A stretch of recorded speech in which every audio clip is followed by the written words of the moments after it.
20 दिसंबर वाला पूरा पेपर मिल चुका है। नमस्कार प्यारे बच्चों, स्वागत आप सभी का आपके अपने YouTube चैनल में। तो ये पेपर है आपके कक्षा 9वीं अर्धवार्षिक परीक्षा हाफ ईयरली एग्जाम 2024-25 का पेपर है। सामाजिक विज्ञान का पेपर है, सोशल साइंस का पेपर है, जो आपके 20 दिसंबर को होने वाला है। अगर आपने एग्जाम से पहले ये कंप्लीट पेपर आपने अच्छे से तैयार कर लिया तो सामाजिक विज्ञान के पेपर में 20 दिसंबर को आप पूरे 70 मार्क्स से वो फोड़ सकते हैं। तो वीडियो को आपको कंप्लीट देखना है। वीडियो को शुरू करने से पहले आप सभी बच्चों से मेरी एक रिक्वेस्ट है, यदि अभी तक आपने हमारे चैनल को सब्सक्राइब नहीं किया है तो सब्सक्राइब कर लीजिए और साथ में नोटिफिकेशन बेल को प्रेस कर लीजिए। और इस वीडियो के अंदर आपको कंप्लीट पेपर मिलने वाला है, तो वीडियो को कहीं पर भी आपको स्किप नहीं करना है। और सबसे पहले पेपर में आप देख सकते हैं, सबसे पहले आपको यहाँ पर अनुक्रमांक है, जो रोल नंबर है आपके, वो आपको यहाँ पर अंकों में लिखना है। और यहाँ पर आपको आपके जो रोल नंबर है वो आपको शब्दों में लिखना है। और यहाँ पर आप समय देख सकते हैं, यानी पेपर में जो टाइमिंग है, जो समय है, वो आपको 3 घंटे 15 मिनट का आपको टाइम दिया है। और पूर्णांक है वो आप देख सकते हैं पेपर के अंदर 70 नंबर का ये पेपर आपके होने वाला है। तो कक्षा 9वीं अर्धवार्षिक परीक्षा हाफ ईयरली एग्जाम 2024-25 का एक क्वेश्चन पेपर है आपके, जो आपके 22 दिसंबर को आने वाला है। और दोनों साइड में आप बार कोड देख सकते हैं पेपर में। और सामाजिक विज्ञान का ये पेपर है, सोशल साइंस का ये पेपर है आपके। और पेपर का कोड आप देख सकते हैं 904, यानी 904 आपके सामाजिक विज्ञान सोशल साइंस का पेपर का कोड है। और सभी विषयों के पेपर का कोड है वो आपके अलग अलग है। और यहाँ पर जो सामान्य अनुदेश हैं, जो निर्देश हैं, वो आप पढ़ सकते हैं कि परीक्षार्थी प्रश्न पत्र के पहले पृष्ठ पर अपना अनुक्रमांक है, यानी रोल नंबर है, वो आपको यहाँ पर अंकों में लिखना है और यहाँ पर आपको शब्दों में लिखना है। और प्रत्येक प्रश्न के सामने उसका अंक बार है वो अंकित है।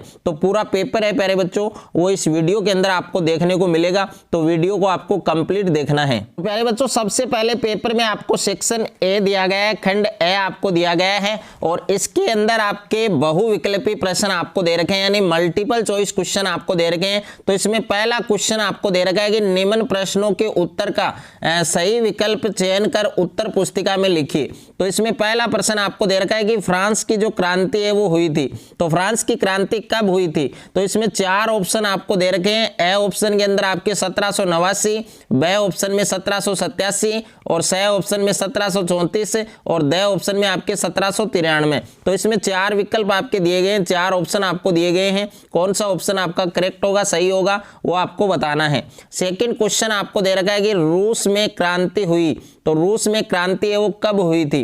तो ए ऑप्शन के अंदर है आपके 1905 ईस्वी, और बी ऑप्शन के अंदर आपके 1917 ईस्वी, और सी ऑप्शन में आपके 1947 ईस्वी, और डी ऑप्शन में आपके 1978 ईस्वी। तो इसमें भी 4 विकल्प आपके दिए गए हैं, 4 ऑप्शन आपको दिए गए हैं। सही ऑप्शन है वो आपको कॉपी के अंदर लिखना है। तीसरा क्वेश्चन है आपके कि जर्मन संसद है उसका नाम क्या है? तो जर्मन संसद का नाम आपको बताना है। तो ए ऑप्शन के अंदर आपके नेशनल असेंबली, और बी ऑप्शन में आपके सीमेंट, और सी ऑप्शन में आपके राइक्सटाग, और डी ऑप्शन में आपके पार्लिमा। तो इसमें 4 ऑप्शन आपको दिए गए हैं। सही ऑप्शन है जो करेक्ट आंसर है वो आपको बताना है। क्वेश्चन नंबर 4 है आपके कि कर्क रेखा भारत के किस राज्य से नहीं गुजरती है? यानी जो कर्क रेखा है वो भारत के कौन से स्टेट से नहीं गुजरती है, वो आपको बताना है। तो आपको 4 स्टेट दिए गए, 4 राज्य आपको दिए गए हैं। ए ऑप्शन में आपके राजस्थान, और बी ऑप्शन में आपके उड़ीसा, और सी ऑप्शन में आपके छत्तीसगढ़, और डी ऑप्शन में आपके त्रिपुरा। यानी 4 ऑप्शन आपको दिए गए हैं। कौन सा ऑप्शन आपका करेक्ट होगा वो आपको बताना है। 5वां क्वेश्चन है आपके कि भारत के भूभाग का कुल क्षेत्रफल है वो कितना है? तो भारत के भूभाग का कुल क्षेत्रफल, कुल जो एरिया है वो आपको बताना है।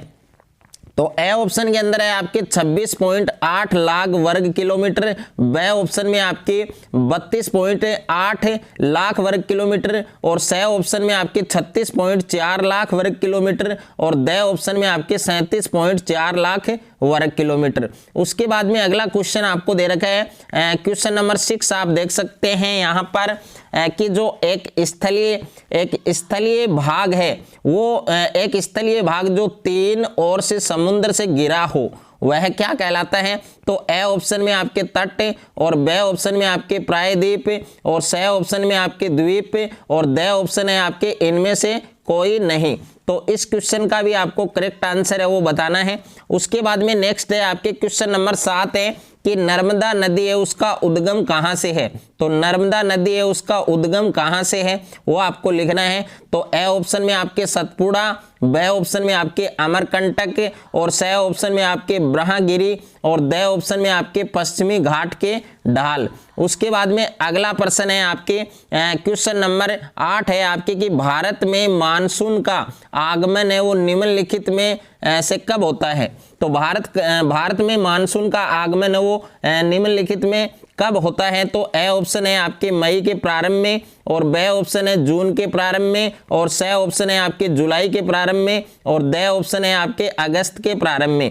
उसके बाद में अगला क्वेश्चन है आपके प्रश्न संख्या 9 है आपके प्रश्न संख्या 9 आप देख सकते हैं कि डेमोक्रेसी है। डेमोक्रेसी का मतलब क्या होता है प्यारे बच्चों? आपके लोकतंत्र, यानी लोकतंत्र जो शब्द है, लोकतंत्र जो वर्ड है वो किस भाषा का है, यानी किस लैंग्वेज का है, तो वो आपको बताना है। तो इसमें ए ऑप्शन के अंदर दे रखा है आपके हिंदी, और बे ऑप्शन में दे रखा है आपके संस्कृत, और स ऑप्शन में दे रखा है अरबी, और द ऑप्शन में दे रखा है अंग्रेजी। तो इसमें 4 लैंग्वेज आपको दी गई है। डेमोक्रेसी जो वर्ड है, डेमोक्रेसी जो शब्द है वो किस भाषा का है वो आपको लिखना है। प्रश्न संख्या 10 है आपके कि दक्षिण अफ्रीका में गोरों के प्रभुत्व के खिलाफ संघर्ष का जो नेतृत्व है वो किया गया था।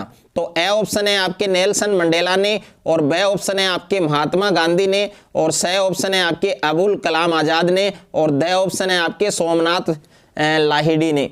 उसके बाद में अगला प्रश्न है आपके प्रश्न संख्या यहाँ पर 11 दे रखा है आपको कि भारत में मतदान की जो न्यूनतम आयु है वो क्या है, यानी भारत के अंदर मतदान वोट देने की जो न्यूनतम आयु है वो कितनी है। तो ए ऑप्शन है आपके 21 वर्ष, बे ऑप्शन है आपके 25 वर्ष, और स ऑप्शन है आपके 20 वर्ष, और द ऑप्शन है आपके 18 वर्ष। तो इसमें भी 4 ऑप्शन आपको दिए गए हैं, सही ऑप्शन आपको चूज करना है। अगला क्वेश्चन है आपके निम्नलिखित में से कौन राजनीतिक कार्यपालिका का हिस्सा होता है, यानी राजनीतिक कार्यपालिका है उसका हिस्सा आपको बताना है कौन सा है इसमें से। तो ए ऑप्शन है जिलाधीश, और बे ऑप्शन है आपके गृह मंत्रालय का सचिव, और स ऑप्शन आपके गृह मंत्री, और द ऑप्शन है आपके पुलिस महानिदेशक। तो इसमें भी 4 ऑप्शन आपको दिए गए हैं, सही ऑप्शन आपको बताना है। सेकंड क्वेश्चन है आपके रिक्त स्थानों की पूर्ति कीजिए। तो इसमें रिक्त स्थानों की आपको पूर्ति करनी है। तो इसमें पहला है आपके कि रूस के शासक यानी राजा को क्या कहा जाता था। तो रूस के जो शासक है, जो राजा हैं, उनको क्या कहा जाता था वो आपको इस रिक्त स्थान में फिल करना है। दूसरा है आपके कि भारत जो भारत है वो गोलार्ध में स्थित है। तो भारत किस गोलार्ध में स्थित है वो आपको बताना है। और तीसरा प्रश्न है आपके कि उत्तरी मैदान मृदा से बना हुआ है। तो किस प्रकार की मृदा से बना हुआ है। और प्रश्न संख्या 4 है कि भारत में लोकसभा और विधानसभाओं के चुनाव प्रत्येक वर्ष बाद होते हैं। तो कितने वर्ष बाद होते हैं वो आपको रिक्त स्थान में फिल करना है। और 5वां प्रश्न है कि पालमपुर में उत्पादन की प्रमुख क्रिया है। और 6ठा प्रश्न है स्वर्ण जयंती ग्राम स्वरोजगार योजना का जो आरंभ है उसकी जो शुरुआत है वो कब की गई थी वो आपको रिक्त स्थान में फिल करना है।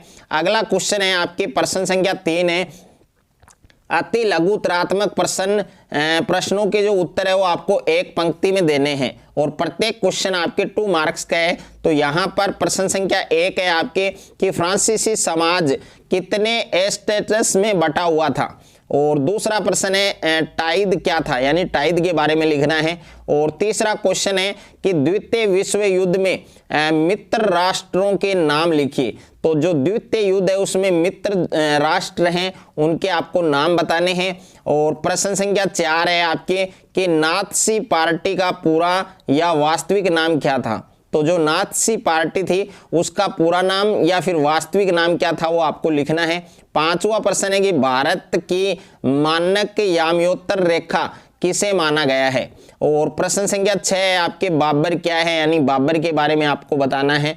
और अगला क्वेश्चन है आपके यहाँ पर क्वेश्चन नंबर आप देख सकते हैं 7 कि भारत के सबसे विशाल द्रोणी कौन सी है। तो भारत की सबसे विशाल द्रोणी का नाम आपको लिखना है। 8वां प्रश्न है आपके विश्व के किन्हीं 4 लोकतांत्रिक देशों के नाम बताइए। तो विश्व के किन्हीं 4 लोकतांत्रिक जो देश हैं उनके नाम आपको लिखने हैं। और 9वां क्वेश्चन है आपके भारतीय संविधान में प्रारूप समिति के जो अध्यक्ष हैं वो कौन थे। तो भारतीय संविधान है उसमें प्रारूप समिति के अध्यक्ष कौन है वो आपको बताने हैं। 10वां प्रश्न है मतदाता सूची क्या है, यानी मतदाता सूची के बारे में लिखना है। और प्रश्न संख्या 11 है आपके निर्धनता का क्या अभिप्राय है, यानी निर्धनता से आपका क्या अभिप्राय है, क्या तात्पर्य है, इसको आपको परिभाषित करना है। 12वां प्रश्न है प्राथमिक क्षेत्र की गतिविधियों के नाम लिखिए। तो प्राथमिक क्षेत्र है उसकी गतिविधियों के नाम आपको बताने हैं। उसके बाद में सेक्शन बी है आपके खंड ब है, इसमें आपको लघु उत्तरात्मक प्रश्न दे रखे हैं, यानी प्रश्न संख्या 4 से 8 के उत्तर आपको 60 शब्दों में लिखने हैं और प्रत्येक क्वेश्चन आपके 3 नंबर का है। तो प्रश्न संख्या 4 है कि बागर और खादर में अंतर बताइए। तो बागर और खादर में आपको अंतर लिखना है। 5वां प्रश्न है भारत में गंगा नदी तंत्र पर टिप्पणी लिखिए। तो भारत के अंदर जो गंगा नदी तंत्र है, जो गंगा नदी सिस्टम है, उस पर आपको टिप्पणी लिखनी है। प्रश्न संख्या 6 है कि भारत की जलवायु को प्रभावित करने वाले कारक कौन कौन से हैं। तो भारत की जलवायु है उसको प्रभावित करने वाले जो कारक हैं कौन कौन से हैं उनके नाम लिखने हैं। 7वां प्रश्न है मंत्री परिषद में मंत्रियों के कौन कौन से वर्ग होते हैं, सभी वर्गों को आपको बताना है। 8वां प्रश्न है हमें संविधान की आवश्यकता क्यों है। तो हमें संविधान की आवश्यकता क्यों है वो आपको बताना है। उसके बाद में खंड 6 है आपके सेक्शन सी है आपके, और इसमें सभी प्रश्न आपके निम्नात्मक प्रश्न हैं और इन प्रश्नों के जो उत्तर है वो आपको लगभग 200 शब्दों में देने हैं। तो यहाँ पर प्रश्न संख्या 9 है आपके कि भारत के प्रमुख भू आकृतिक विभाग हैं वो कौन कौन से हैं, संक्षिप्त में आपको वर्णन करना है। और प्रत्येक क्वेश्चन प्यारे बच्चों आपके 4 मार्क्स का है। और इसके अथवा में प्रश्न दे रखा है नदियों तथा झीलों का आर्थिक महत्व है वो आपको बताना है। उसके बाद में प्रश्न संख्या 10 है आपके कि 1917 में जार का शासन क्यों खत्म हो गया, यानी 1917 के अंदर जो जार है उसका जो शासन है वो खत्म क्यों हो गया। और इसके अथवा में प्रश्न है आपके कि संविधान में भारतीय नागरिकों को दिए गए मौलिक अधिकारों का वर्णन कीजिए, यानी संविधान के अंदर जो भारतीय नागरिक है उनको कुछ मौलिक अधिकार दिए गए थे, उन सभी मौलिक अधिकारों का आपको वर्णन करना है। और ये 5 नंबर का 4 मार्क्स का क्वेश्चन है। उसके बाद में क्वेश्चन नंबर 11 है दिए गए भारत के मानचित्र में निम्नलिखित को दर्शाइए। इसमें फर्स्ट है आपके पश्चिमी घाट और सेकंड है आपके गंगा पर्वत और तीसरा है आपके मालवा का पठार और 4 नंबर है थार का मरुस्थल और 5वां है आपके गंगा यमुना दोआब। तो इन सभी को भारत के रेखा मानचित्र में आपको दर्शाना है। तो प्यारे बच्चों ये पूरा पेपर मैंने इस वीडियो के अंदर आपको दिया है, तो ये पूरा पेपर आपको तैयार करना है। अगर आपको ये वीडियो अच्छा लगे तो वीडियो को ज़्यादा से ज़्यादा बच्चों के साथ शेयर करें, ज़्यादा से ज़्यादा वीडियो को लाइक करें और चैनल पर आप नए हैं तो चैनल को आप सब्सक्राइब कर लीजिए और साथ में नोटिफिकेशन बेल को प्रेस कर लीजिए।